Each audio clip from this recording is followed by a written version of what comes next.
Muy buenas a todos y bienvenidos a un nuevo vídeo patrocinado por Fanatics. En esta ocasión os tenemos que seguir contando muchísimas cosas del mundo de la Fórmula 1, desde las solicitudes que hace ahora mismo Fernando Alonso al propio equipo, desde lo que ha estado pasando con las respuestas a las polémicas que os hemos contado ya en el canal, o por ejemplo un momento en el que Carlos Sainz se rió incluso en el coche, según ha estado comentando. Además os vamos a hablar de toda la polémica que ha habido aquí en España, que bueno, lo vamos a hablar al final del vídeo, así que os recuerdo que tenéis en la descripción todos los temas que vamos a tratar por si queréis ir directamente a vuestro momento de elección. Así que para dar comienzo vamos a hablar acerca de las mejoras por parte del equipo Aston Martin y de lo que solicita Fernando Alonso, porque el piloto asturiano, después de este Gran Premio de Suzuka, un gran premio donde han dicho que por lo menos se han sorprendido en el ritmo de carrera, que eso sigue estando a un buen nivel, hubieran podido pelear, según comenta, contra Mercedes y contra Ferrari. De lo que se queja Fernando Alonso es del ritmo de desarrollo que está teniendo Aston Martin, de algo de lo que ya se quejó en Singapur y aquí os lo contamos, pero pasó un poco desapercibido al tener el Japón a la siguiente semana y lo ha vuelto a hacer, quejándose del desarrollo, diciendo que aún así ellos a principio de temporada eran conscientes y pensaban que Ferrari y que Mercedes les iba a llegar a alcanzar, eran conscientes de ello. Lo que pasa es que sí que ha sido una gran sorpresa por parte de McLaren, pero que ha quedado bastante en evidencia que desde luego tienen que mejorar ese desarrollo para el próximo año si quieren ser parte de la zona alta y poder pelear toda la temporada. Eso es lo que ha comentado el propio Fernando Alonso en unas declaraciones que estuvo dando en el día de ayer a medios escritos. Si no, ya sabéis que os pondríamos el vídeo propio de Fernando Alonso. Y habla sobre todo sobre ello. Recuerda lo que ya hemos hablado aquí en el canal acerca de que este era un año de aprendizaje para Aston Martin para ser consciente de si podrían o no competir en la zona alta. Y en la zona alta no únicamente tienes que tener un coche rápido a principio de año, y esto lo hemos contado en el canal, que no solo tienes que tener un coche rápido a principio de año, sino que tienes que conseguir desarrollarlo y desarrollar al nivel de los equipos de zona alta. Desde luego que Aston Martin este año no lo ha hecho, y ya lo estamos viendo, han pasado de tener el segundo coche destacado en las primeras carreras a que ahora mismo pues depende mucho del circuito, porque en Zandvoort además el ritmo de carrera no fue malo y el ritmo de carrera de Aston Martin sigue siendo capaz en ocasiones de pelear contra Mercedes y contra Ferrari, pero sobre todo en ritmo de clasificación han desaparecido y están desde luego mucho más abajo de ellos. No han tenido ese ritmo constante que otros han tenido. Ya no hablamos ni siquiera de McLaren, porque lo de McLaren si lo de Aston Martin era sorprendente, era histórico lo que habían hecho, pues lo de McLaren es que lo supera lo que han conseguido hacer a lo largo de este año, ¿no? Pero eso es lo que mismo que llega a comentar el propio Fernando Alonso, que lo que comenta es: a principios de año teníamos un coche rápido, pero siempre dijimos que sería difícil seguir el ritmo de nuestros principales rivales durante el año, porque son organizaciones grandes y equipos de primer nivel. Tenemos que aceptar que tenemos que mejorar en la forma en la que nos desarrollamos. Llega a decir, ahora os comento algo por lo que en este sentido es complicado para ellos. Pero bueno, lo que dice es: nuestro ritmo de desarrollo tiene que ser un poco más rápido el año que viene, pero este equipo es muy nuevo. Importante eso, que ahora os lo vamos a contar, es todo lo que os quiero decir. Y sigue diciendo, es una situación nueva para nosotros, no es la que aceptamos y estamos de acuerdo, simplemente sabemos que es una temporada de aprendizaje. A lo que quiero decir con esto, una cosa que todavía falta, por supuesto, es ese simulador que ya os hemos contado, ese túnel de viento que todavía le falta al equipo Aston Martin. ¿Por qué? Hay mucha gente que lo menosprecia, ¿no? Que no se hace una diferencia tan grande, y no es el problema el no tener el túnel de viento, porque Aston Martin usa el de Mercedes, pero en el proceso de desarrollo de piezas tardas mucho más al no tener tu propio túnel de viento. ¿Por qué? Porque este concluye, os lo recordamos, a principios de la próxima temporada, es decir, cuando empiece el año que viene es cuando concluye la construcción de este túnel de viento, y ya en ese momento van a tener un túnel de viento que si la fábrica de piezas está aquí, el túnel de viento está aquí, y simplemente hay que cruzar un par de calles, ni siquiera, porque es que está enfrente, ¿sabes? Es lo que quiero decir. Eso es lo que van a tener a partir del año que viene. A este año usan el de Mercedes. ¿Cuál es el problema? Que se tienen que desplazar hasta Brackley, hasta la fábrica de Mercedes. Silverstone y Brackley no están muy lejos, pero ya es lo suficiente como para que todo sea un retraso, porque no es solo desplazarte, sino que desmonta la pieza que crees que va a funcionar y que tienes que meter en el túnel de viento, desmontala para trasladarla, móntala en Brackley, pruébala, desmontala, llévala a Silverstone y recopila los datos. Eso ya retrasa bastante. Más allá de ahí, un problema que también tiene Aston Martin es ser un equipo muy nuevo. Mercedes, Red Bull y Ferrari son estructuras muy grandes, y hay mucha gente que esto lo menosprecia diciendo que Aston Martin viene del antiguo Racing Point y del antiguo Force India, y no, como mucho puedes llegar a decir Racing Point, pero en Racing Point en 2020 se ficha muchísima gente que llega en 2022, es decir, ni siquiera cuando Aston Martin ya empieza, que es 2021. Mucha de la gente que está actualmente viene de esos fichajes que se hicieron en ese 2020. Es un equipo completamente nuevo y que en ese sentido tienen que aprender sin lugar a dudas. Y hay un factor que os quiero comentar también acerca de este desarrollo, no sin antes recordaros el patrocinador de este vídeo, Fanatics. Fanatics es el distribuidor oficial de la ropa de la Fórmula 1, donde contarás con productos que son 100% oficiales que llegan desde los propios equipos hasta tu casa. Si quieres vestir como cualquier piloto de la parrilla, ya sea Fernando Alonso, ya sea Carlos Sainz, sea Sergio Pérez, Lewis Hamilton o cualquiera que te puedas imaginar, lo tienes que hacer comprando su ropa en Fanatics. Cuentan con todo el catálogo que te puedas imaginar, incluso con ropa especial y hasta 365 días de plazo de devolución. Además, si compras la ropa mediante el link que te encuentras en la descripción o en el comentario fijado, contribuirás un poco más al canal. Lo que os quería comentar es algo que ha habido muchas quejas de muchas personas, y es acerca de las mejoras de Circuit Specific, unas que han desquiciado prácticamente a la gente, ¿no? Porque traía mejoras a Aston Martin, pero luego resultaban ser específicas para el circuito. Os quiero poner simplemente el hecho de qué equipos han traído Circuit Specific y lo vamos a analizar muy brevemente. Y aquí estamos viendo, esta es la gráfica de cuántas Circuit Specific han traído cada equipo. Vemos que Aston Martin se sitúa en tercer lugar. A mí, lo más destacable de esto para empezar es, bueno, traer Circuit Specific está bien, es decir, es adaptarte a un circuito al que necesitas adaptarte, ¿no? Fijaros que en el caso de Red Bull, esta es la línea que tiene Red Bull, ha llevado hasta 12, Aston Martin ha llevado 16. Luego se habla mucho, ¿no?, de las mejoras esas de McLaren, que ha traído muchísimas mejoras, ¿no? Pero fijaros que han traído, son el equipo que más mejoras Circuit Specific han traído, y muchas de aquellas fueron en Monza. Que esto es algo que os comentamos en su día, porque en Monza se había traído que si otro paquete, que no sé qué. En Monza realmente no se trajo otro paquete, se cambió mucho completamente el monoplaza. Luego, por ejemplo, Singapur, que ahí sí es cuando se llevó ese nuevo paquete, fijaros que simplemente es subir un escalón más. Pero bueno, a lo que voy con esto es un problema al final, o sea, es decir, puedes llevar estas Circuit Specific, pero lo que tienes que intentar conseguir es esto. Fijaros dónde está Mercedes. Fijaros incluso dónde está Ferrari, que en este sentido no es tan mal. Que Red Bull tiene 12, bueno, Red Bull están en su propia liga, nos da igual. Tenemos que compararnos contra Mercedes y contra Ferrari. ¿Qué es lo que ha pasado en Mercedes y Ferrari? Luego ha habido equipos que aparecen Haas. Haas no es tanto porque no necesiten esa circuito específico, sino porque no tienen tampoco tanto dinero. Pero bueno, está bastante bien que en pautas generales no han tenido que mejorar mucho específicamente para el circuito. Pero ¿qué ocurre con esto? Que tu coche es bueno en una gran mayoría de circuitos. ¿Mejor o peor? Pero te adaptas. En el caso de Aston Martin nos fijamos que ya para Jeddah llevaron algunas mejoras específicas, en Australia no llevaron ninguna, Bakú llevaron una, volvieron a llevar una para Miami, para Mónaco cambiaron radicalmente también en cuanto a específico, en España nada, pero vuelve a subir bastante en Canadá. Vemos como que sobre todo este final de temporada, ya no porque haya sido peor, sino porque estos circuitos se les adaptaban peor, fijaros cómo ha ido subiendo esto. En el caso de McLaren también es inmensa el cambio que hay, sobre todo a partir de Budapest. Pero sobre todo esto ocurre porque ya teniendo un coche que está en zonas más elevadas, pues han traído muchas más Circuit Specific para adaptarse. Tampoco es bueno, por supuesto que no, pero hay que intentar eso, ¿no? Conseguir un coche que en pautas generales te rinda mejor o peor, pero te acabe rindiendo en todos los circuitos. Creo yo, este es desde mi punto de vista, y simplemente os quería traer el gráfico de cuántas Circuit Specific ha habido. Aún así, y aunque estemos hablando de esto, Fernando Alonso no deja de confiar en el equipo Aston Martin, pese a estar él mismo pidiendo esas mejoras, ¿no? Pero él mismo lo ha dejado bastante claro que sigue confiando en este proyecto, que no se muestra molesto por la falta de desarrollo, porque en sí era algo que él era consciente de que iba a pasar, no tener tan bajo de desarrollo, y eso comenta que es algo que hay que mejorarlo, pero sí que esta temporada le fuesen a igualar por lo menos Ferrari y Mercedes, contaba con ello, contaba que aunque iba a ser, y confía todavía en el proyecto por toda esa gente que sigue en la fábrica trabajando día a día.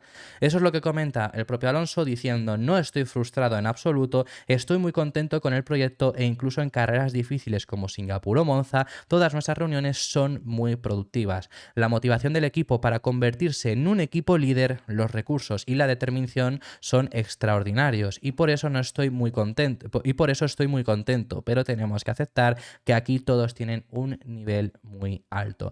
Os recuerdo que siempre esto Alonso lo ha dejado bastante claro, que el proyecto es a largo plazo, no es para este año. Él lo ha llegado a decir, él es consciente de que este proyecto, con la gente que tiene, con tanto talento, con tanta motivación, con tanta determinación para conseguir la victoria, él es consciente de que lo van a conseguir, pero que duda que cuando eso ocurra él siga en el equipo. Eso lo ha llegado a decir el propio Alonso. Lo último a contaros, lo mismo que dice, estas personas son las que han llegado nuevas, por supuesto, son las personas que ahora están liderando este proyecto, que no estaban cuando Racing Point, que no estaban cuando Force India, son personas de un nivel incluso también más elevado y que también tienen que aprender en sí a trabajar entre ellos, porque hay muchos que vienen de Red Bull, pero hay muchos que vienen de Mercedes, pero hay muchos que vienen de Ferrari, da igual ya de dónde vengas, estás trabajando en Aston Martin y tienes que saber trabajar con ellos. No se trabaja de la misma forma en todos los equipos. Así que eso es algo que, por supuesto, este año les ha venido bien de aprendizaje. Simplemente esperemos que el año que viene no les pasa. Si están en posibilidad de competir,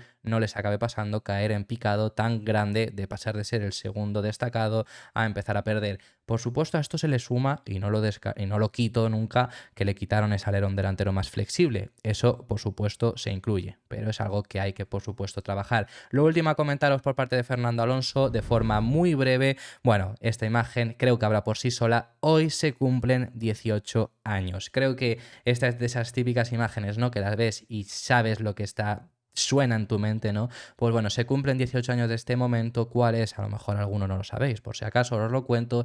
Brasil 2005, primer título de Fernando Alonso. En este momento, además, se convertía en el piloto más joven de la historia en conseguir un título mundial. Rompía la racha de 5 temporadas consecutivas de Michael Schumacher ganando títulos.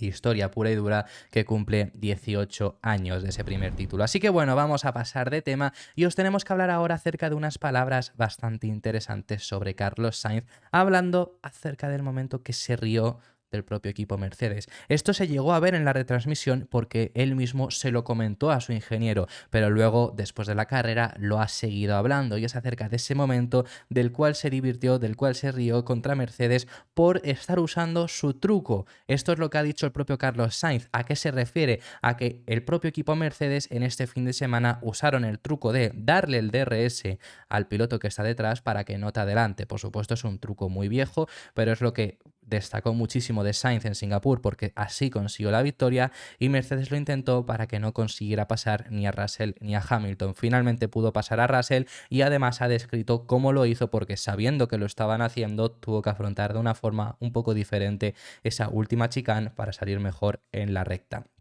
¿A qué se refiere con esto? Bueno, pues sobre todo lo que dice es que se dio cuenta enseguida, cuando cambiaron posiciones, que Hamilton levantaba mucho el pie en la 130R, comenta, para darle el DRS a Russell en la recta principal. Entonces, que al ver esto, afrontó de una forma diferente la chicane, tirándose muchísimo para también así perjudicar un poco a Russell y que saliera con peor tracción. Teniendo peor tracción, los dos con DRS, pero con Carlos con mejores neumáticos, le iba a conseguir ganar.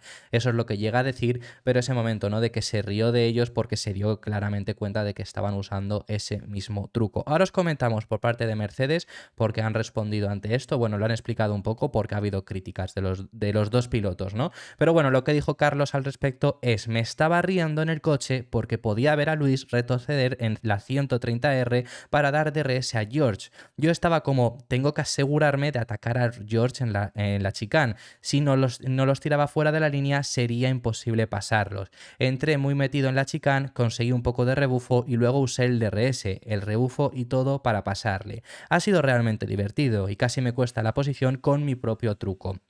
Pero estas son las palabras de Carlos Sainz, ¿no?, que se ríe de ese momento porque se dio cuenta claramente, pero en Mercedes han respondido, no a Sainz, porque bueno, no hay mucho que responderle a Carlos, creo que tampoco dice nada en contra de ellos, ¿no? Pero a quien responde Mercedes, específicamente Andrew Shovlin, el director de ingeniería de pista de Mercedes, es que tanto Hamilton como Russell se han quejado del momento en el que se tenían que dar DRS para defenderse de Carlos Sainz. Primero Hamilton se ha quejado de que tendrían que haber cambiado posiciones antes y no haberle dado DRS para haber tenido más distancia y haber podido abrirla y que no hubiera habido posibilidad de que Sainz le consiguiese adelantar, y por parte de Russell lo que crees que él se tendría que haber quedado por delante dándole DRS a Hamilton y así no le hubieran pasado ninguno.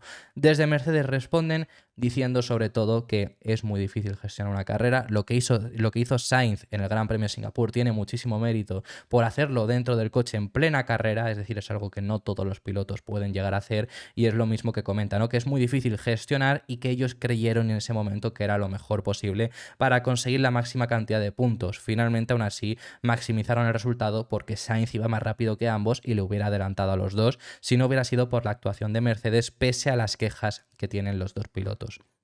Lo que dice Andrew Shovlin es bastante difícil organizar a los coches en directo, que esto es algo que parece excusa, pero es que sí es así, es decir, desde nuestro sofá, desde nuestra casa, desde esta silla es muy fácil. Desde esta silla es muy fácil decir Sainz tiene que darle DRS a Norris en Singapur para intentar defenderse de los Mercedes cuando venían, ¿no? Con mejores neumáticos.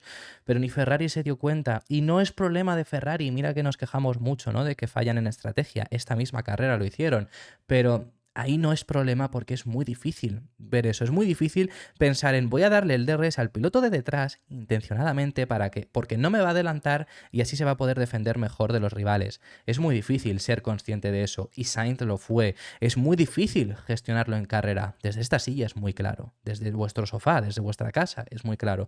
Pero ahí en el calor del momento es complicado. Entonces eso es lo que llega a decir. Dice, cuando decidimos cambiarlos fue más cuando vimos lo rápido que venía Carlos detrás de ellos y que Luis en medio de ambos podría haber estado en riesgo porque también tenía neumáticos viejos. Este es el motivo por el que deciden cambiar a Hamilton y a Russell, ¿no? Algo de lo que se ha quejado a Russell, que creo que sí que la mejor opción para Mercedes, para haber sostenido las dos posiciones, era dejar a Russell delante, para dejar al piloto que peor neumáticos tiene delante y con el que tiene mejor detrás para defenderse de Sainz, pero sí que yo creo que hubiera sido la mejor forma. Ahora bien, si te pasa Sainz a Hamilton, te va a pasar a Russell y ya has muerto con los dos. De esa forma consiguieron así por lo menos sostener el puesto de Hamilton. Que claro, ha habido esas dos críticas, ¿no? Que os he comentado, tanto de Hamilton como de Russell, a lo cual responde Andrew Shovlin, tal vez podría haber funcionado mejor el haberlo hecho de otra forma, pero la cosa es que estábamos tratando de proteger a Luis de perder esa posición también, ya que era él quien tenía las probabilidades de terminar por delante de Carlos. Es lo que dicen, por lo menos aseguraron que Hamilton acababa por delante. Si hubieran hecho al revés, oye, quizá funciona y acaba Russell en la posición de Hamilton, pero Hamilton en la posición de Sainz y Sainz un puesto por detrás. Pero a lo mejor funciona. Ese es el problema. Por lo menos así se aseguraron que Hamilton acababa quinto. Si lo hubieran cambiado y Sainz pasa a Hamilton, Sainz queda quinto. Entonces hubiera sido ya muy perjudicial. Y hemos hablado de esto y nos responden también por parte del equipo ante las polémicas que ha habido del equipo Alpine. Ya os las hemos tratado en el canal, aquella polémica que ha habido, aquella peineta por parte de Pierre Gasly, ¿no? Al propio equipo, por ese intercambio de posiciones en la última vuelta que le obligaron a hacer.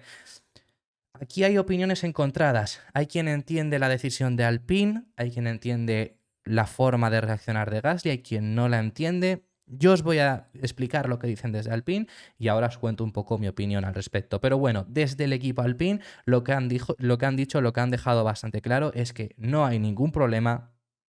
Bueno, diferimos un poco en esto, pero que no hay ningún problema entre sus dos pilotos, entre Ocon y entre Gasly. Simplemente pensaron que lo lógico, lo justo era, si habían dejado pasar a Gasly para intentar llegar a Alonso y no llegó a Alonso, lo justo era devolver la posición a Esteban Ocon. Que independientemente lo que comentan es que el cabreo ha venido porque son dos pilotos muy competitivos y que siempre quieren conseguir la máxima cantidad de puntos, pero que no hay ningún problema y al final lo importante para ellos eran los puntos en el equipo, que han sido los mismos.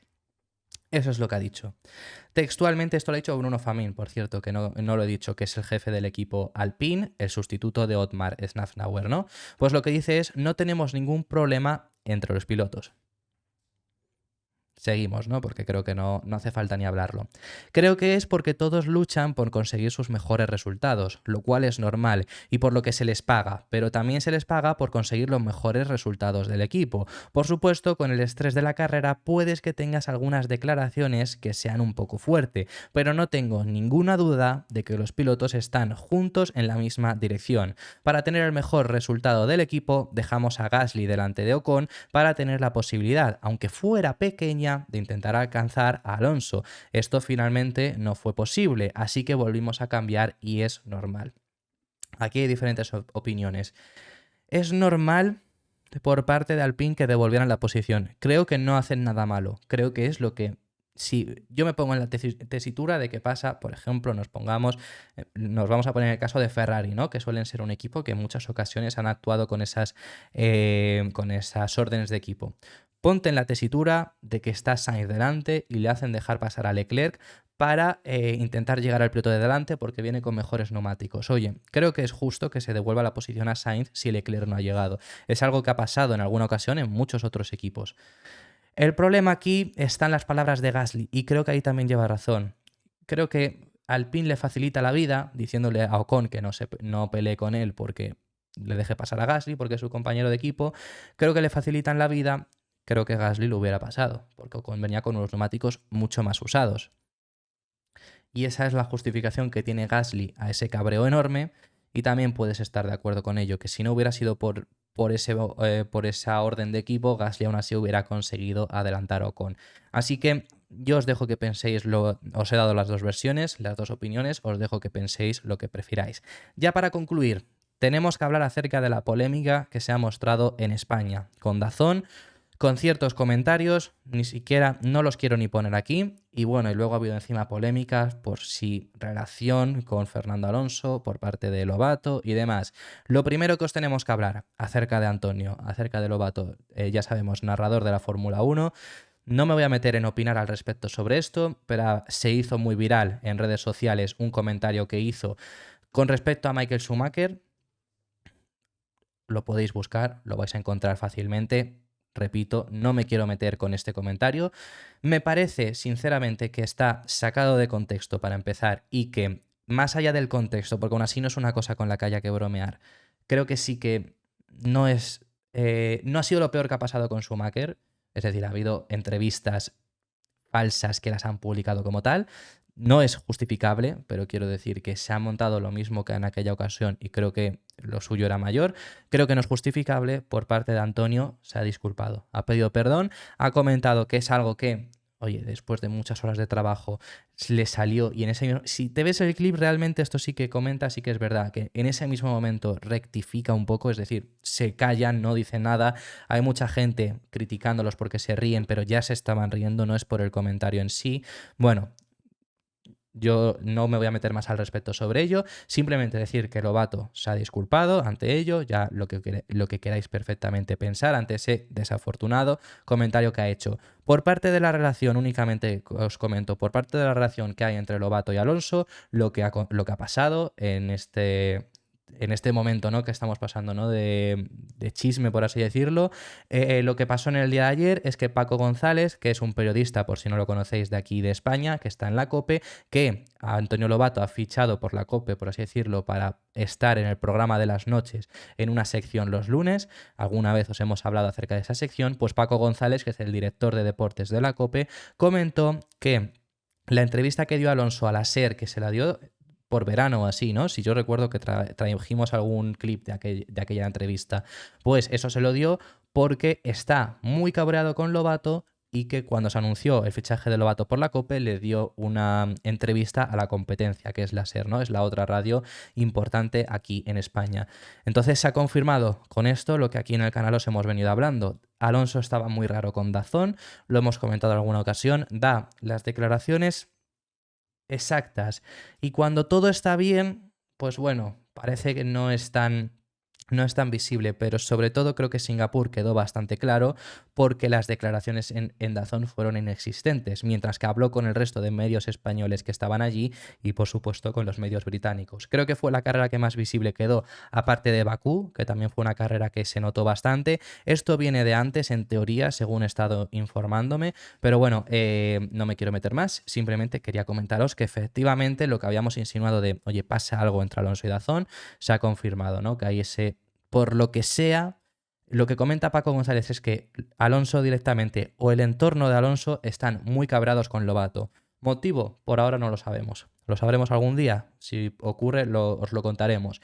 Y lo último, ya en esta sección, ¿no?, de televisión española, os comento que DAZN Fórmula 1 va a conseguir nuevamente los derechos televisivos en exclusiva en España de la Fórmula 1. Dos cosas aquí a comentar. La primera de ellas, creo que se ha dado la noticia, ¿no?, de nuevamente. Creo yo, si no tengo mal entendido, que los derechos realmente ahora mismo los tiene Movistar. Lo único que se los cede a DAZN y por eso se veían también en Movistar. Es decir, no consigue DAZN otra vez los derechos, sino que ahora sí los consigue porque los seguía teniendo Movistar. No sé si me entendéis, ¿no? Pero que se veían en DAZN. Lo que ahora va a pasar es que van a ser realmente derechos de... Si me he equivocado en lo otro, corregirme, pero yo tenía entendido eso, ¿vale? Y ahora sí que van a ser derechos de DAZN puramente y además se van a seguir viendo en Movistar. Lo mismo que ocurría antes, o por lo menos como lo tenía entendido, pero ahora siendo derechos de DAZN viéndose también en Movistar. No va a cambiar nada y así se va a mantener durante los próximos 3 años. La noticia mala de esto simplemente es que nos seguimos quedando sin ver Fórmula 1 TV aquí, o sin tener por lo menos la posibilidad de ver Fórmula 1 TV por tener los derechos en exclusiva. A mí es algo que no me gusta. Por el hecho, a mí me gusta, por supuesto, la retransmisión que dan en DAZN Fórmula 1, las narraciones de Lobato y demás, pero me gusta todo el contenido que puedes tener de Fórmula 1 TV y se puede conseguir, por supuesto, en España de distintas formas, pero me gustaría que fuese permitido en general, ¿no? Obtener acceso a las 20 onboards, obtener acceso a muchas cosas que te da permiso Fórmula 1 TV, que ahora mismo lo único a lo que te dan acceso es al archivo y al live timing oficial directo de la Fórmula 1. Así que bueno, ya habiéndoos dicho todas estas 3 noticias, esto ha sido todo por este vídeo. Muchísimas gracias por haber llegado hasta el final del mismo. Dejadme en los comentarios vuestras impresiones sobre todos los temas que hemos estado hablando y también, si habéis llegado hasta este punto, pues dale un like, suscríbete y te recuerdo que tenemos activa la opción de miembros por si quieres apoyar un poco más el canal. Ahora sí, habiendo dicho todo esto, nos vemos en el siguiente, que seguiremos hablando de Fórmula 1.